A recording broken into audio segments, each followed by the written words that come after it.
Okay, so I'm going to show you how to work your rotator cuff muscles for your shoulder. And let's talk about the rotator cuff first of all. A lot of people throw that around and, they have a pain, and a lot of guys at the gym, over the years, and women, they tell me, oh, I hurt my rotator cuff. And they've never gone to the doctor and got diagnosed with that, but that's what everybody says, rotator cuff, rotator cuff.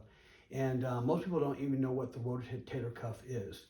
The rotator cuff is 4 muscles that stabilize your shoulder blade, to keep your shoulder blade, because the shoulder is a dynamic movement that can move, a joint that can move in all sorts of directions. So I'll try to put a chart up so that you can see, but you have your supraspinatus muscle, which is on top. Then you have your infraspinatus underneath that. Then you have your teres minor, and you have a subscapularis muscle that's on the front of the scapula. And those muscles are for stabilizing. So if you're working out and you're doing bench press and you're doing back rows and pull-ups and everything that your shoulder movement you do, you're working your outside muscles too, the major heavy lifters, which is your deltoid, your traps, and your back, okay? But what stabilizes everything is your rotator cuff muscles, those 4 muscles. And if you overtrain, you're always working out your shoulders, traps, and back, and you get all those built up, and your rotator cuff muscles can be left behind sometimes unless you train them directly, and they become weaker, and that throws everything off out of balance, and that's when you start having joint problems and injuries. So this is one of the best exercises on how to work your rotator cuff muscles by themselves without working those major muscles. And you start like this, come about the waist level, and you rotate externally. And it takes a little while of doing it, and you'll start feeling a burn. And you'll start feeling it. You can tell it's burning on the inside. It's not normal. It's not the normal burn you feel from lifting the weights, like when you're doing shoulder exercises. But you actually should start to do these before every workout to warm up. Also, if you are injured and you injured your rotator cuff, this is a good exercise to do. And you'll start feeling the burn. And you can, with the bands, of course, you move further away, and the more resistance you can give it. And you want to just keep doing, higher repetitions like this. And just keep it right there. And another way of also helping the stability is it's not just moving the weight, but actually coming out like this and holding it. And if you hold it long enough, you'll start shaking. If the resistance is heavy, this is pretty light. You can just hold it and count to 20 seconds. And then, of course, you want to switch and do the other side. You want to do both sides. I would suggest doing these exercises.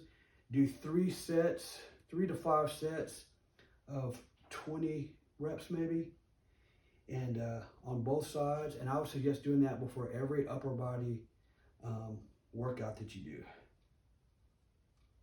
Also, something I want to make mention of the rotator cuff is don't just think about the rotator cuff muscles, but you also have the rotator cuff tendons.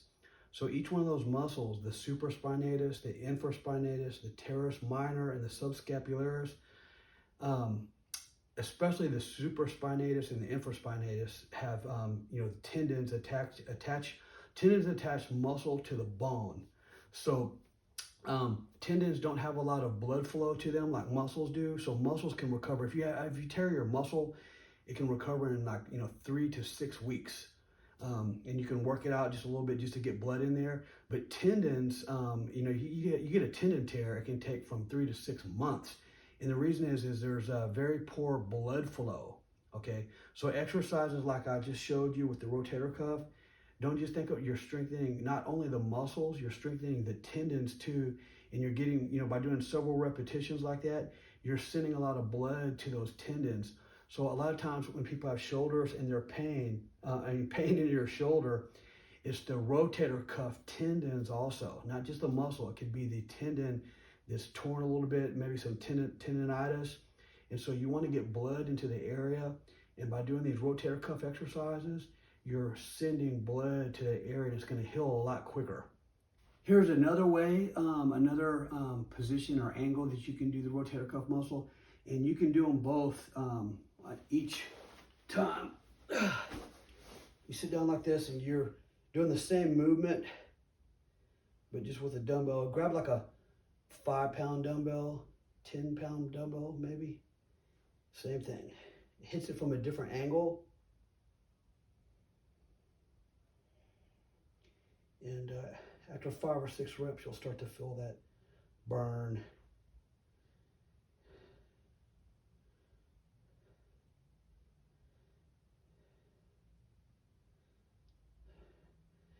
You know, if you ever injure your shoulder and have to have surgery or not, or just injure it, when you go to physical therapy, these are the exercises that they'll be having you do.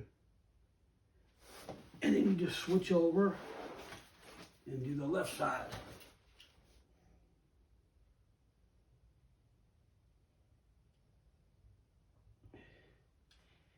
You know, I've been bodybuilding for 34 years, and started when I was 14, and I've never stopped. I've worked out 4 to 5 days a week. And now that I look back, you know, a lot of times whenever, as I've gotten older, whenever I stop working out, that's when my body starts hurting. I get aches and pains. And so working out is like physical therapy. But if you keep lifting heavy, heavy, heavy, heavy like I did, bodybuilding type movements, and you're lifting an extreme amount of weight, it becomes, you know, you're overdoing it. And just like a tennis player or a professional baseball player, you know, pitching over and over and over, they all start having shoulder problems, elbow problems, and they get surgery. And so if I was to do it back and do it all over again, or my advice to the younger people is, I wish I would have taken off maybe twice a year, every 6 months, take off a full 4 months of not working out with weights. You know, still working out, go have fun, you know, go mountain climbing or something, or swimming, or play basketball, or just to do something different to give the joints a rest to recover from. And that's something that I never thought about.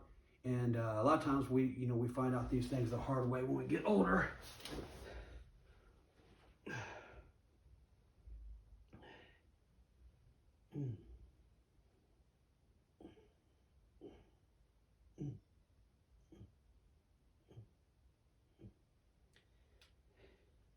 So let me know in the comments if you have any injuries, if you've ever had an injury, or you're suffering from a pain, or you know, if you've got an MRI or X-ray, comment below and tell me how that worked out for you, and if you got better or worse.